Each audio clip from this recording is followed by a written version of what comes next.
stuff in the envelope. Okay, you can stop.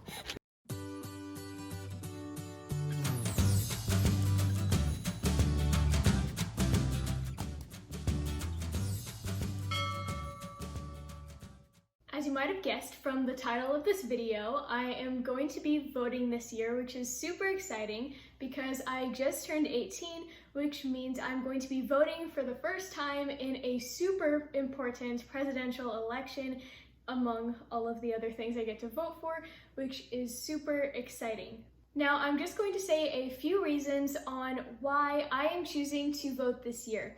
I am voting because it gives me a voice as for what's happening in this country, as well as the state I live in and my local area. So it is very important to me to vote, especially on the president, but also on different measures that could affect me and the state I live in.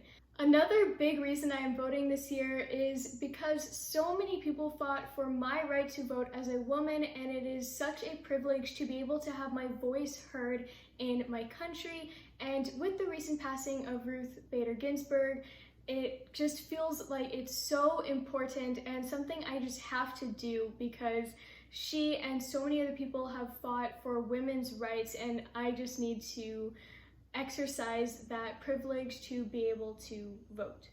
And as we all know, this year's election in particular is so important because we will be voting on the next president of the United States. Well, hopefully the next president.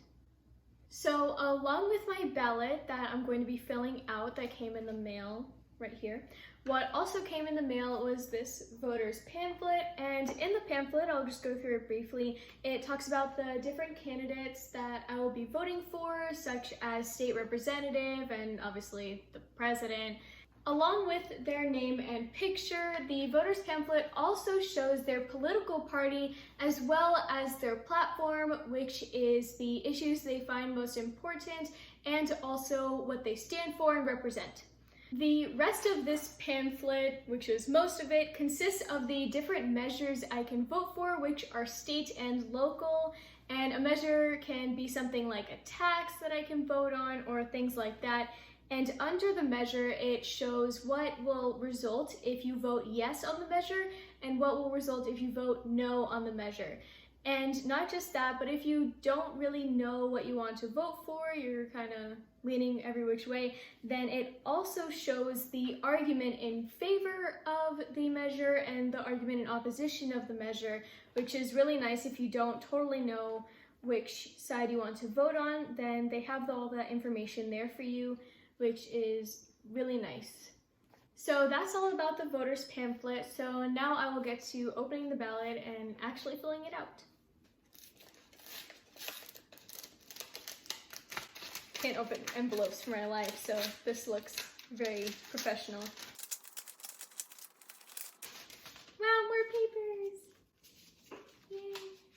So I just opened an envelope, and this seems like the ballot. It's all folded up, but this is the ballot. Yeah, it says it at the top there.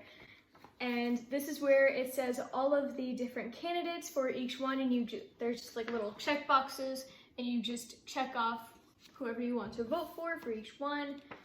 Let me open it further. Okay, and here are all the measures in the back. And so you basically just vote yes or no. It also has some more information about them on here as well as in the voter's pamphlet. So that's the actual ballot. This says, this is an optional ballot secrecy sleeve. It seems that you put your ballot in here to keep it confidential. And it tells you to vote with blue or black ink and sign the envelope and return the ballot so that it's in the office by 8 p.m. on election night. You don't want to be late. It's not a good idea. And this is the actual envelope that I will be sending my ballot back in. So the secrecy sleeve is over the ballot, and then the ballot will go in the envelope like that. And then this is my county, and it just talks about the different measures. The measures were also talked about in the voter's pamphlet, but This is actually probably more updated information because we got this super recently, whereas the voters pamphlet we did not get super recently. So this will have very updated information on the different measures and how they will affect my county. So that's what this is. And now that I know what everything is, I can actually start filling out the ballot. So I'm just gonna read what it says at the top of the ballot because I didn't know exactly how to fill in the boxes, like for those multiple choice exams, like that kind of thing. I didn't know how they wanted you to fill it in. So it says how to vote. Please use a black or blue ink pen to completely fill in the box to the left of your choice. To vote for a candidate not listed, completely fill in the box next to the line provided and write in the full name of the candidate. And you also don't have to vote in all contests. Your votes for other contests will still be counted. And if you make a mistake, you can ask for a replacement ballot. So as you might be able to tell, I'm not looking in the voter pamphlet for everything, but that's because a lot of these I'm just voting along party lines because that's how I want to vote for a lot of these things. Some things I did have to look up, such as the mayor of my city and things for my county, but for things that involved the whole country, I'm mostly voting along party lines, so that's why I'm not looking in the pamphlet for a lot of that.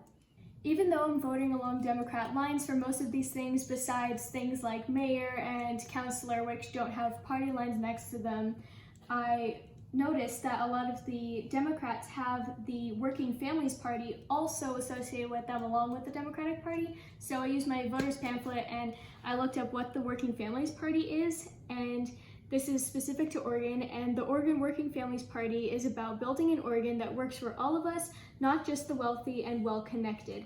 And if a candidate has Working Families next to their name, it means that they are approved by the Working Families Party and I can vote for them, and it will be ensured that they are fighting for what the Working Families Party platform is. So that's really nice that the voters ballot allows me to look that up because I didn't know that before, but now I do. So I just finished filling out my ballot, so I'm going to fold it up and put it in the secrecy sleeve. So now I'm just putting the ballot, once it's in the secrecy sleeve, I am putting it in the envelope. And then I have to sign it or else it's not valid.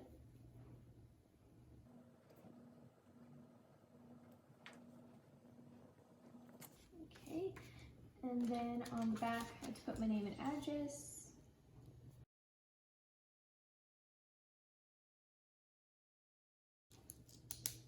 And that's done, so I will seal this and then go drop it in the box.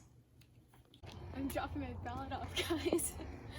I'm walking backwards, so hope I don't trip, but my mom and I are walking. She's filming me and laughing at me right now, but it's okay.